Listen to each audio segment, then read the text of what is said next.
Bienvenidos. Esto es...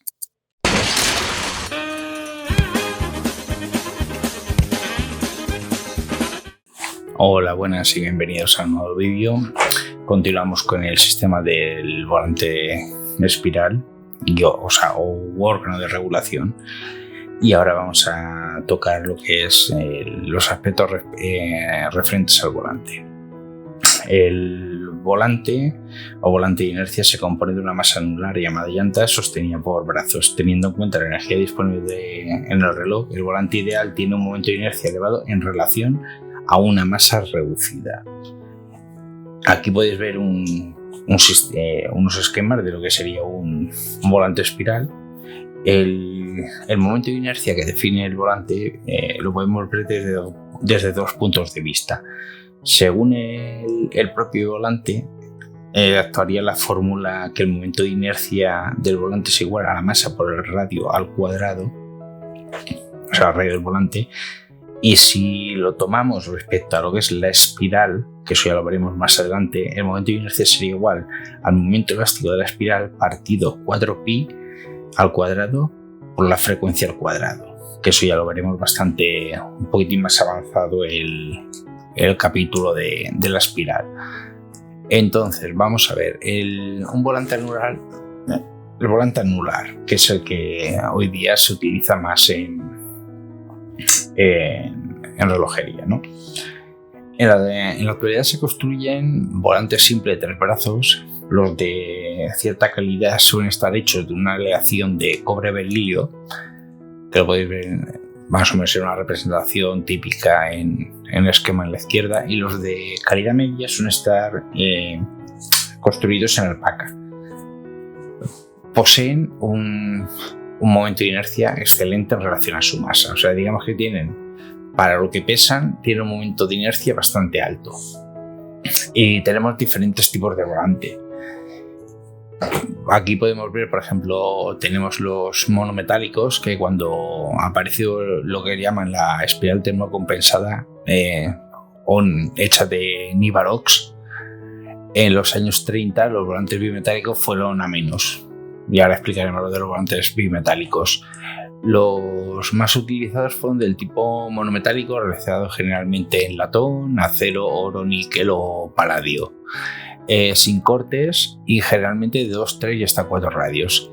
Este tipo de volante es el que se ha impuesto desde el siglo XIX hasta nuestros días, digamos lo que es la forma del volante.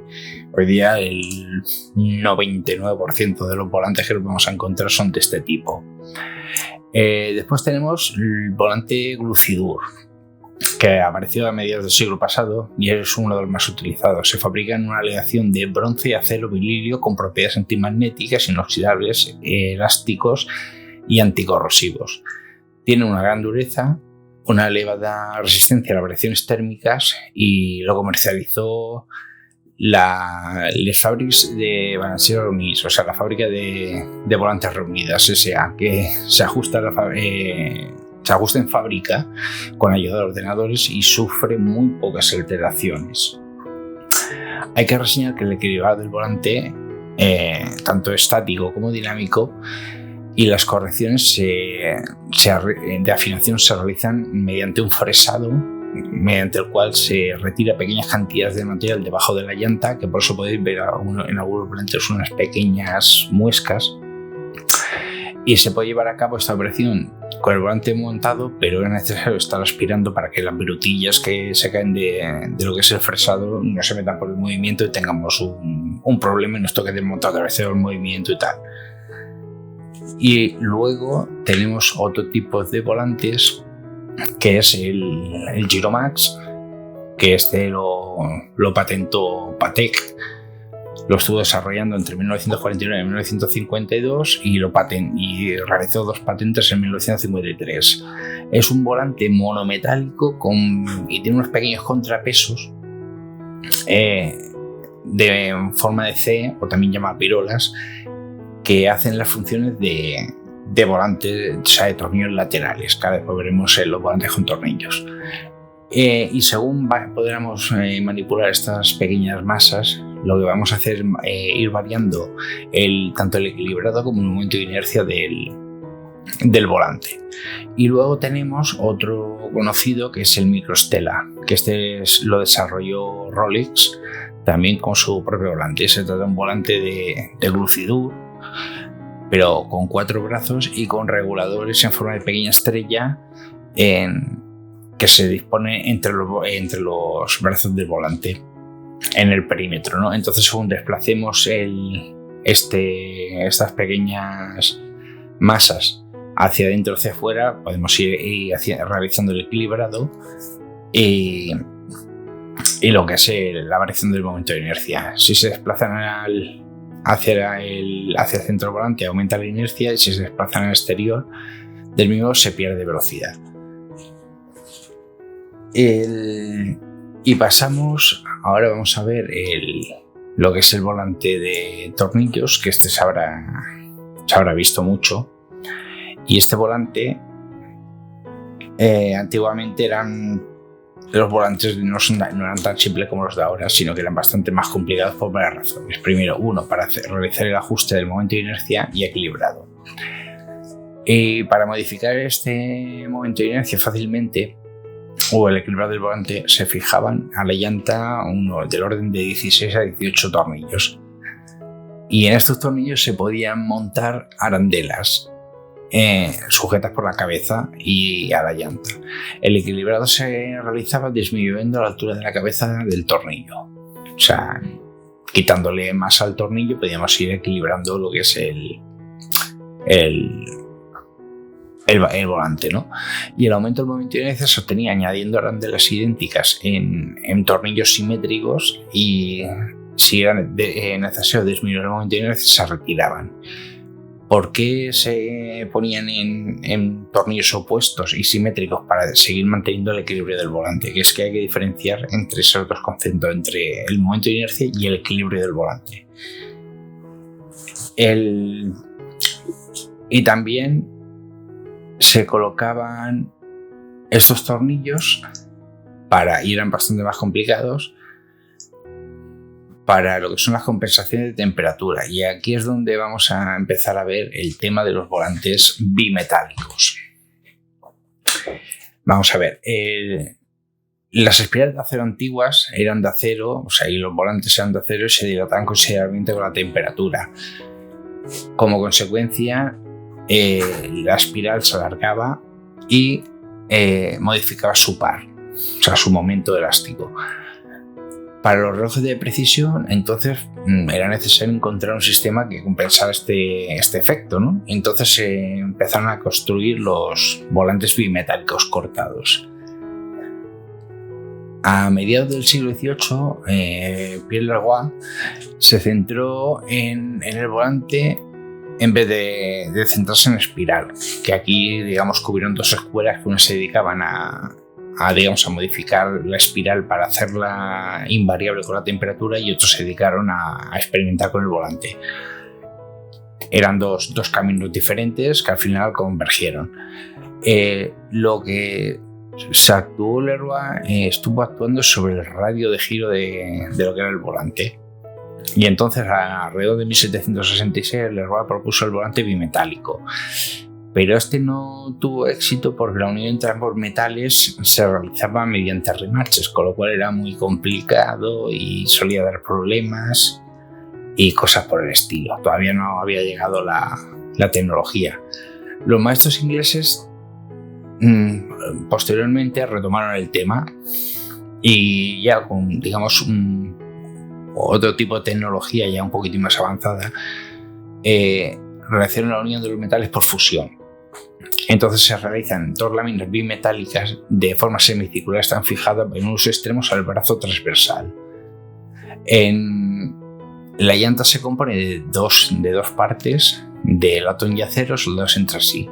Cuando los cambios de temperatura afectan diferente al acero que al latón, implicando una deformación de la llanta. Estos se contraían hacia el interior con el calor y se alejaban del eje del volante con el frío, modificando así el momento del mismo. La lámina interior y el brazo transversal eran de acero, mientras que la caja exterior de la lámina era de latón. Entonces llegó John Arnold y entonces diseñó lo que es el volante en S, que no era otra cosa que un volante bimetálico cuyos brazos se exponían en forma de S. Era otra variación del mismo concepto. Y así tenemos que los volantes bimetálicos también llevan tornillos o cabezas perdidas. El volante Guillaume con cabezas perdidas o macelots en el contorno, ¿no? O sea, son diferentes. Unos llevan los tornillos vistos y otros llevan cabezas perdidas, pero que sirven para lo mismo. Esto nos permite, equilibrar el peso del volante,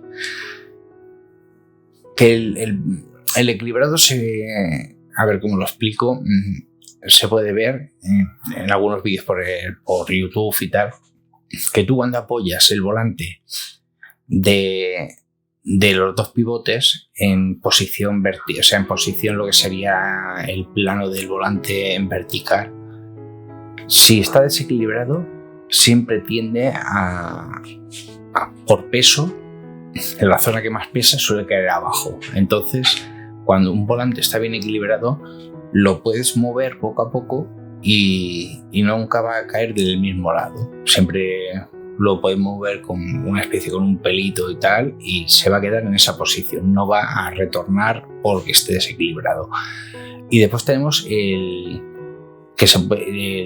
estos tipos de volante con tornillos también el ajustado por temperatura, desplazando los tornillos o las cabezas perdidas a una parte más o menos deformable de la llanta. Podemos realizar este ajustado según la temperatura. En el año 1897, Charles Babbage, que por cierto fue premio Nobel de Física en 1920, o sea, no era un manco, fue quien ofreció la mejor solución para el problema de las variaciones de temperatura, al dar con una aleación a la que no le afectaban los cambios de temperatura. Guillaume estudió las propiedades de la aleación de níquel y acero. De ello surgió un material cuyo coeficiente de expansión era prácticamente nulo. Se trataba de una aleación de hierro-níquel que fue bautizada como INVAR, que proviene de invariable. Este volante, debido a su elevado coste, se reservó para piezas muy exclusivas o a relojes destinados a concursos de precisión. También para los cronómetros marinos o aquellos relojes que necesitaban una alta precisión, ¿no? Años más tarde, esta aleación se aplicó a las espirales adquiriendo el nombre de INVAR, elasticidad invariable. Y más o menos con esta introducción hemos visto a grosso modo los aspectos básicos de lo que son el volante, ¿no? Digamos que hoy día se siguen experimentando con nuevos materiales como el silicio y materiales plásticos, diferentes tipos de aleaciones. Como ya he comentado, el que más se ha impuesto hoy día es el Glucidur por el tema antimagnético. Y ya en el próximo vídeo vamos a entrar en los aspectos que conciernen a la espiral, que es, digamos, la otra pareja de baile del sistema. En ello sí que vamos a ver otros bastantes aspectos matemáticos, porque en la espiral sí que le afectan más el tema. Hay más cosas matemáticas que definir y ciertos aspectos físicos al tratarse de un muelle. Y veremos también ciertos aspectos curiosos de la espiral, sobre todo de Guillaume, que fue, digamos así, mucha gente habla de Breguet, pero creo que el verdadero impulsor sobre la tecnología de la espiral, yo creo que fue Guillaume. Pues esto ha sido todo. Darle like si os ha gustado el vídeo, compartir. Cualquier cuestión me la dejáis en los comentarios y nos vemos en el próximo vídeo. Un saludo.